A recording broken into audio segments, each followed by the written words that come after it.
Magandang araw sa inyong lahat mga kakonfesyon. Itong kwento ni Jennifer, 24 na taong gulang. Isang simpleng babae mula sa probinsya na maagang naitulak ng tadhana sa mundo ng maagang pagbabanat ng buto. Hindi siya nakapagtapos ng pag-aaral dahil sa kakulangan sa pinansyal na aspeto ng kanyang pamilya.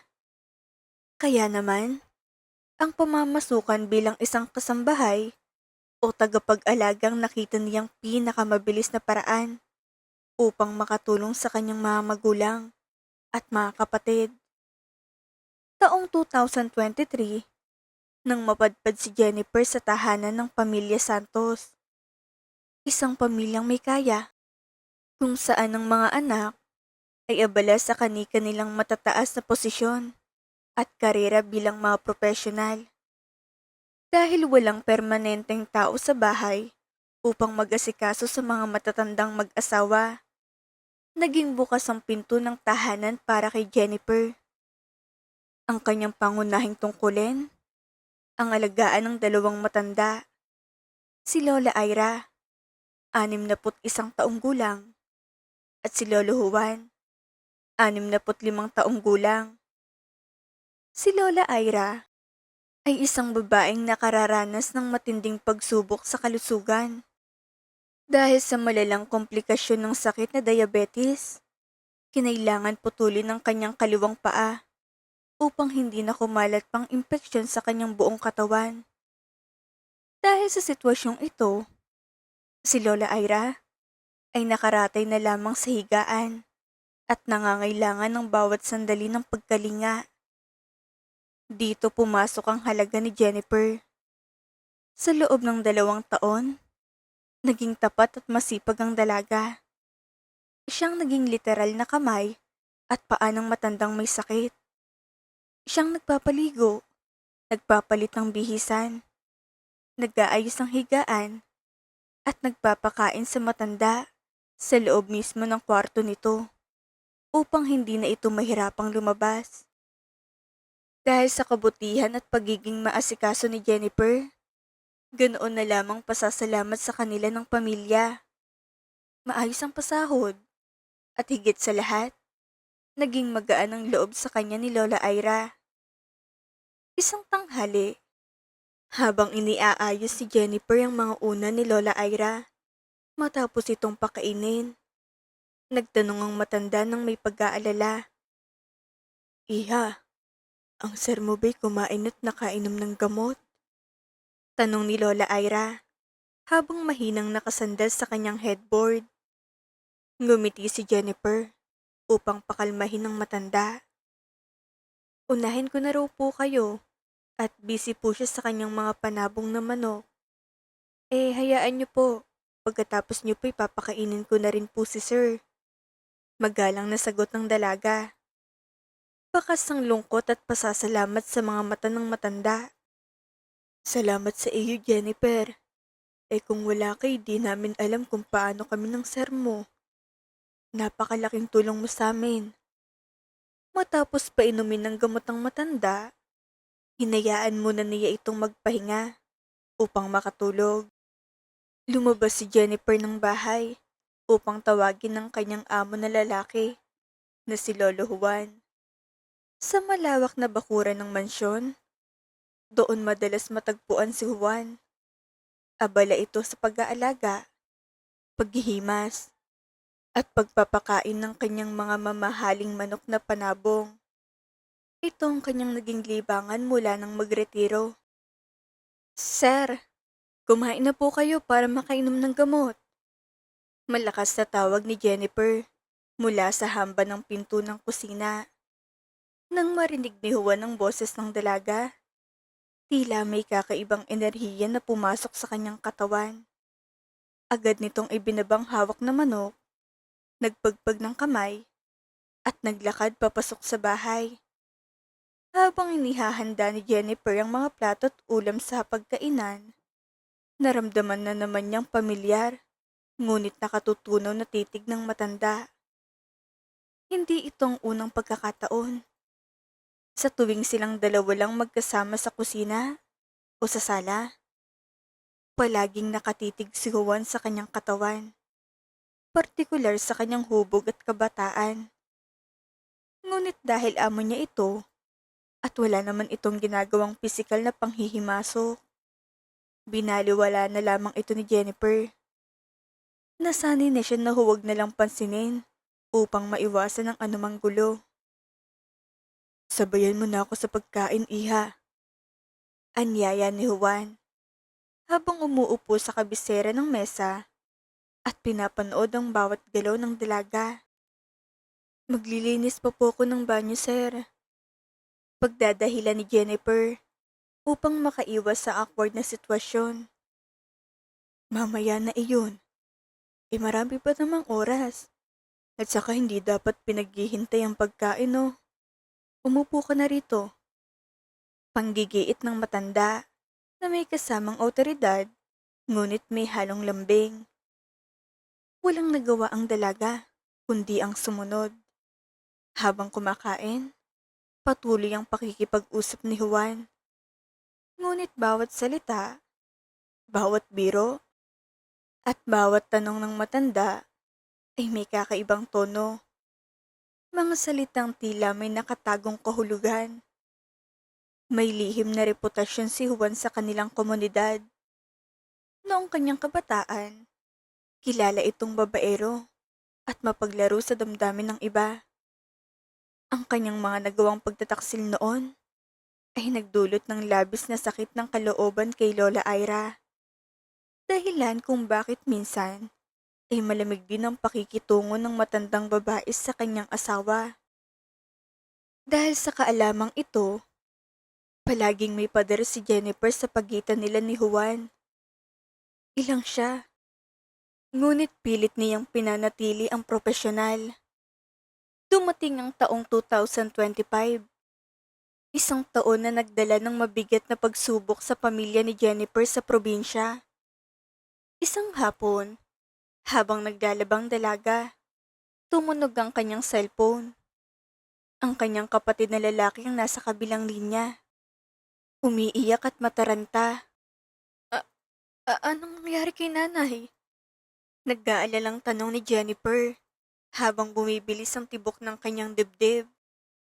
Natapilok si nanay, ate. Kailangang operahan agad dahil nabalian siya ng buto sa braso. Grabe ang sakit, ate, hindi niya matagalan. Sagot ng kanyang kapatid. Napasapon na lang sa noo si Jennifer. Ang kanyang maliit na ipon ay sapat lamang sa buwan ng allowance at pagkain ng kanyang pamilya. Wala silang malaking pondo para sa mga biglaang medical na emergency. Magkano bang kailangan dyan sa opera na yan? Tanong niya habang pinipigil ang sariling maiyak. Maghanda daw ng 30,000 pesos. Ate, sinusubukan naman naming humingi ng tulong sa opisina ni Mayor eh. Pero, alam mo naman ang proseso roon. Hindi mabibigay agad ang pera. Kailangan na ng ospital ngayon. Paliwanag ng kapatid. Sige. Susubukan kong humiram sa amo ko. Gagawa ko ng paraan. Sagot ni Jennifer bago ibaba ang telepono. Pagkababa niya ng telepono, lumingon siya at halos mapatalon sa gulat. Nakatayo sa hindi kalayuan si Juan. Seryosong nakatingin sa kanya at tila narinig ang buong usapan. May kailangan po kayo, sir? Takang tanong ni Jennifer. Sinusubukang itago ang kanyang pamumulan ng mata at kaba. Gusto ko lang ng kape. Maikling sagot ni Juan, bago dahan-dahang tumalikod at bumalik sa sala. Agad na kumilos si Jennifer upang ipagtimpla ng kape ang matanda. Subalit ng gabing iyon, hindi na nakatulog ang dalaga. Ang kanyang isip ay lumilipad kung paano niya kakausapin ang kanyang isa pang amo, si Sir Lando, ang anak ni Juan at Ira na isang engineer. Si Lando ang nagpapasahod sa kanya at siyang mas madalas niyang kausap pagdating sa mga usaping pinansyal. Nang makita niya si Lando, nilakasan ni Jennifer ang kanyang loob.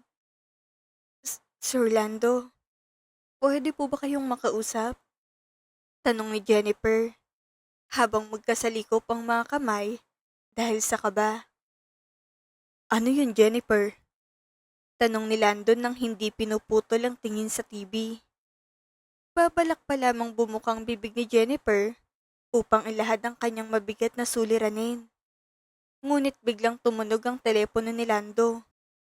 Sinagot ito ng engineer at base sa tono ng boses nito, mayroong malaking emergency sa kanyang pinatatawag na proyekto. Nagmamadali itong tumayo. Kinuha ang kanyang jacket at susi ng kotse at mabilis na umalis ng bahay nang hindi na natapos ang usapin nila ng dalaga. Naiwang tulala si Jennifer. Sa kanyang cellphone, patuloy ang pagpapadala ng mensahe ng kanyang mga kapatid. Nagtatanong kung may nakuha na siyang pera dahil sumasakit ng braso ng kanilang ina. Sa gitna ng kanyang kawalan ng pag-asa, biglang sumulpot si Juan mula sa dilim ng koridor. 30,000 ba? Bakit hindi na lang sa akin? Tanong ng matanda na may hawak ng makapal na bundle ng pera. Napaatras ng kaunti si Jennifer. Eh, nakakahiya naman po sa inyo, sir. Sagot niya. Hindi nakinig si Juan. Kinuha niyang kanyang wallet, idinagdag ang ilang bills, at direktang inabot kay Jennifer ang kabuang 30,000 piso. Ipadala mo na yan sa inyo bukas na bukas rin. Huwag mo nang isipin ang bayad. Sad ni Juan habang hinahawakan ng bahagyang kami ng dalaga sa pag-abot ng pera. Nahihiya man at nakadarama ng kakaibang kaba, walang nagawa si Jennifer kundi tanggapin ang pera. Ang kalusugan ng kanyang inang nakataya. Nagpasalamat siya ng lubos sa matanda sa pag-aakalang ito'y isang dalisay na gawa ng kabutihan. Subalit, hindi niya alam na ang pagtanggap niya sa halagang iyon ang magiging susi upang mabuksan ng isang pinto na magpapabago sa kanyang buhay. Dahil sa malaking tulong na ibinigay ni Juan, nagkaroon si Jennifer ng napakalaking utang na loob. Ang pader ng kanyang itinayo sa loob ng 2 taon upang ilayo ang sarili sa matanda ay dahan-dahang nagiba. Sa tuwing lalapit si Juan, hindi na siya umiilag. Hinahawakan niyang mga usapan at hindi na niya pinapansin kung lumalampas na ito sa pagiging mag-amo. Tapos mo na ba pakainin si Ira? Tanong ni Juan isang gabi habang nagpupunas ng mesa si Jennifer. Opo sir, nakatulog na po si ma'am matapos uminom ng gamot. Sagot ng dalaga. O dyan, tayo naman ang kumain. Nagpa-deliver ako ng paborito mong pagkain. Anyaya ng matanda na may ngiti sa mga labi. Naging mas malapit silang dalawa. Palagi silang magkasabay kumain, nagkakwentuhan tungkol sa buhay-buhay, at unti-unting nakikita ni Jennifer ang isang bahagi ni Juan na hindi niya akalaing umiiral. Nang sumunod na buwan, nang makuha ni Jennifer ang kanyang regular na sweldo mula kay Lando, kumuha siya ng bahagi nito upang ibayad kay Juan bilang paunang hulog ng kanyang utang. Sir, huhulugan ko na lang po kayo sa utang ko para sa nanay ko. Saad ni Jennifer, sabay abot ng pera. Nagsalubong ang kilay ni Juan at itinulak pabalik ang kamay ng dalaga. Nako, huwag na Jennifer. Tulong na lang talaga iyon sa iyo't sa pamilya mo. Sagot ng matanda. Hindi po sir. Malaki pong naitulong nyo. Nakakahiya naman po kung hindi ko babayaran. Pagpipilit ng dalaga. Magagalit ako sa iyo kapag binayaran mo pa ako. Ituring mo na lang na regalo yan ng isang taong nagmamalasakit sa iyo. Sagot ni Juan na may seryosong titig na tumatagos sa puso ni Jennifer. Walang nagawa ang dalaga, kundi ang ibalik ang pera sa kanyang bulsa. Sa paglipas ng mga araw, ang madalas sa pagkikwentuhan ay naging mas malalim.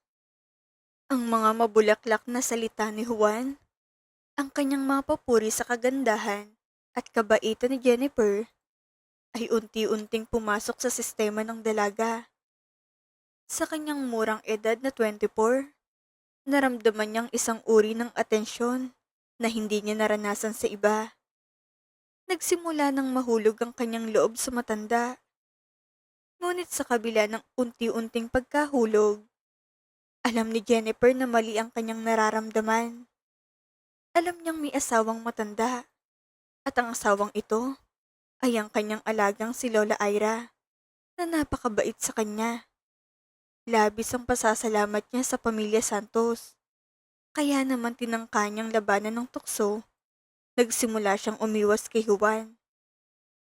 Sabay na tayong kumain, Jennifer. Anyaya ni Juan isang hapon nang makitang dalaga sa kusina. Kumain na po ako, sir. Sinabayan ko na po si Ma'am Ira sa kwarto.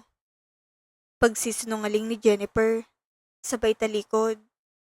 Paalam po, maglilinis pa ako ng kwarto ni Ma'am. Napansin ni Juan ng biglang paglamig at pag-iwas ng dalaga. Hindi niya ito pinalampas. Isang hapon, habang natutulog si Lola Ira, hinarangan ni Juan si Jennifer sa pasilyo ng bahay at pinilit itong kausapin sa isang sulok. Mali po yata na maging malapit tayo ng ganito, sir. Diretsahang sabi ni Jennifer, habang nakayuko at hindi makatingin sa mga mata ng amo. Anong mali doon, Jennifer? Mali bang maging close tayo? May masama ba kung nagmamalasakit ako sa iyo? Tanong ni Juan, habang dahan-dahang lumalapit sa espasyo ng dalaga. Damanan ni Jennifer na ang uri ng close na sinasabi ng matanda ay hindi lamang pagkakaibigan o pagiging mag-amo. Mayroon itong malisya at pagnanasa. Kaya naman, mas pinagigiting pa ni Jennifer ang kanyang paglayo upang mapanatili ang kapayapaan sa loob ng tahanan at sa kanyang sariling konsensya. Akala ni Jennifer ay matatapos ang lahat sa pag-iwas ng kanyang ginagawa. Akala niya ay mararamdaman ng matanda nang kailangan na nilang bumalik sa dating setup o bilang amo't kasambahay. Ngunit nagkamali siya. Ang pag-iwas ng dalaga ay lalo lamang nagpaalab sa pagnanasa ng matanda. Isang gabi, bandang 12:00 ng madaling araw, tahimik ang buong paligid.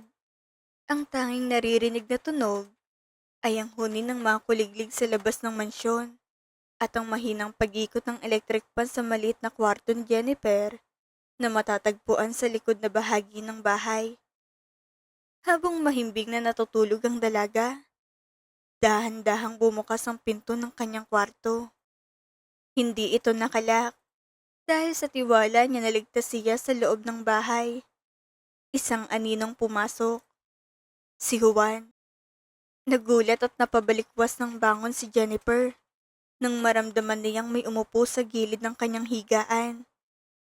Sa ilalim ng bintana na tinatamasa ng liwanag na buwan, nakita niyang mukha ng matanda. Puno ng kabat takot ang dibdib ni Jennifer. Sir, anong ginagawa niyo rito? Baka po may makakita sa atin. Umalis na po kayo. Pabulong ngunit natatarantang pakiusap ng dalaga. Ngunit sa halip na umalis, hinawakan ni Juan ang mga kamay ni Jennifer. Sa pagkakataong iyon, inihayag ng matandang kanyang nararamdaman. Sinabi niyang matagal na niyang minamahal ang dalaga, na hindi niya ito itinuturing na bastang katulong lamang, at handa niyang ibigay ang lahat ng kailangan nito. Hindi alam ni Jennifer ang gagawin. Ang kanyang isip ay sumisigaw na mali ito. Ang bawat salitang lumalabas sa bibig ng matanda ay tila isang gayuman na unti-unting nagpapababa ng kanyang depensa. Ako nang bahala sa mga kapatid mo, Jennifer.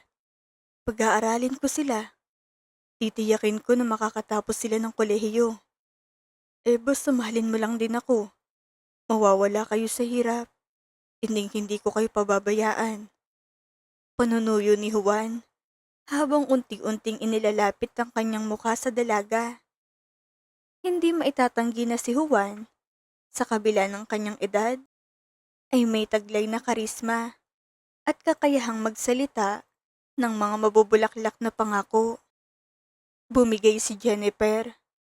Sa gabing iyon, sa loob ng kanyang maliit na kwarto, naganap ang isang bagay na kailanman ay hindi niya inakalang magagawa niya. Ang bawat haplos at bawat sandali ay nabalot ng pagnanasa ng matanda at ng panghihina ng paninindigan ng dalaga. Sa laki ng pagnanasa ng matanda at sa kanyang dominasyon, naramdaman ni Jennifer ang isang matinding transformasyon sa kanyang pagkatao. Tumagal ang kanilang lihim na relasyon sa loob ng isang buwan. Sa loob ng 4 na linggong iyon, bawat gabi nagiging sandali ng kanilang pagkikita habang natutulog ang buong bahay. Ngunit habang tumatagal, lalong nagiging impyernong buhay ni Jennifer. Sa tuwing umaga, kapag pinapakain niya, pinapaliguan, at inaasikaso si Lola Ira, hindi na kayang tignan ni Jennifer ang mga mata ng matanda. Ang matandang walang kinalaman. Ang matandang nagtitiwala sa kanya ng buong buo at itinuturing siyang parang tunay na anak, ay kanyang pinagtataksilan sa likod nito, kasamang sarili nitong asawa. Ang bawat ngiti at pasasalamat ni Lola Ira ay nagiging tila patalim na sumasaksak sa puso ni Jennifer. Hindi na siya makatulog sa gabi dahil sa matinding pag-uusig ng konsensya. Ang kanyang timbang ay nagsimulang bumaba at ang kanyang muka ay napuno ng lungkot at pag-aalala. Halos mabalo siya sa bigat ng lihim ng kanyang dinadala. Hanggang sa isang araw, hindi na kinaya ni Jennifer ang bigat ng kanyang kasalanan. Napagtanto niya na walang magandang patutunguhan ang maling pag-ibig na ito. At ang mga pangako ng karangyaan ay walang silbi kung ang kanyang kaluluwa naman ang unti-unting namamatay sa hiya. Naglakas loob siyang humarap sa mga anak ni Juan at Ira. Nagpaalam siya na kailangan na niyang umuwi sa Pangasinan dahil sa kadahilanang kailangan siya ng kanyang ina na nagpapagaling pa lamang. Nang malaman ito ni Juan, lihim itong nagalit at hindi sana papayag na paalisin ang dalaga. Ngunit dahil ang mga anak na engineer ang may huling salita at nakakita na valid lamang ang dahilan ni Jennifer, pinayagan itong umalis. Dala ang kanyang lumang bagahe at ang kanyang natitirang piraso ng sarili, lumisan si Jennifer sa tahanan ng pamilya Santos. Bumalik siya sa Pangasinan, ngunit hindi siya nanatili roon ng matagal dahil sa paalala ng kanyang nakaraan. Naghanap siya ng ibang trabaho sa ibang lugar, malayo sa mga Santos at malayo kay Juan.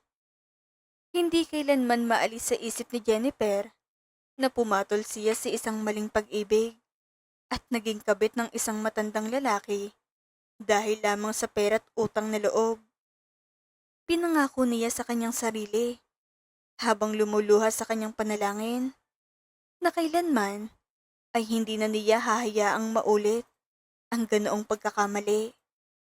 Natatakot siya sa karma at natatakot siya na baka sa hinaharap ay balikan siya ng panahon at maranasin din niyang sakit na kanyang idinulot kay Lola Ira. Ang kwentong ito ay isang malinaw na paalala sa atin tungkol sa dalawang mahalagang bagay sa buhay, ang utang na loob at ang integridad. Ang utang na loob ay isang magandang katangian nating mga Pilipino. Ngunit tandaan natin na ang pagtanaw ng utang na loob ay mayroong hangganan. Hindi kailanman dapat maging kabayaran ng ating dangal, ang ating katawan, at ang ating prinsipyo para sa perang ipinahiram sa atin sa oras ng kagipitan. Ang tunay na tumutulong ay hindi humihingi ng kapalit na makakasira sa iyong pagkatao. Bukod dito, ipinapakita rin sa atin ng kwentong ito na ang konsensya ay ang pinakamalakas na tinig sa loob natin. Maaari nating itago ang ating mga kasalanan sa mata ng mundo, ngunit hinding-hindi natin ito maitatago sa ating sarili. Ang maling pag-ibig, gaano man katamis ang mga pangako nitong karangyaan, ay palaging maghahatid ng kapahamakan at sugat sa puso. Piliin natin palagi ang maglakad sa tamang landas, dahil ang perang kinita sa malinis na paraan at ang buhay na walang itinagong lihim, ang tunay na magbibigay sa atin ng kapayapaan ng isip. Kayo, mga ka-confession, anong aral ang inyong nakuha sa kwento ni Jennifer? I-comment ang inyong saloobin sa ibaba. Muli, itong inyong lingkod, Miss Jamay. Hanggang sa susunod nating confession.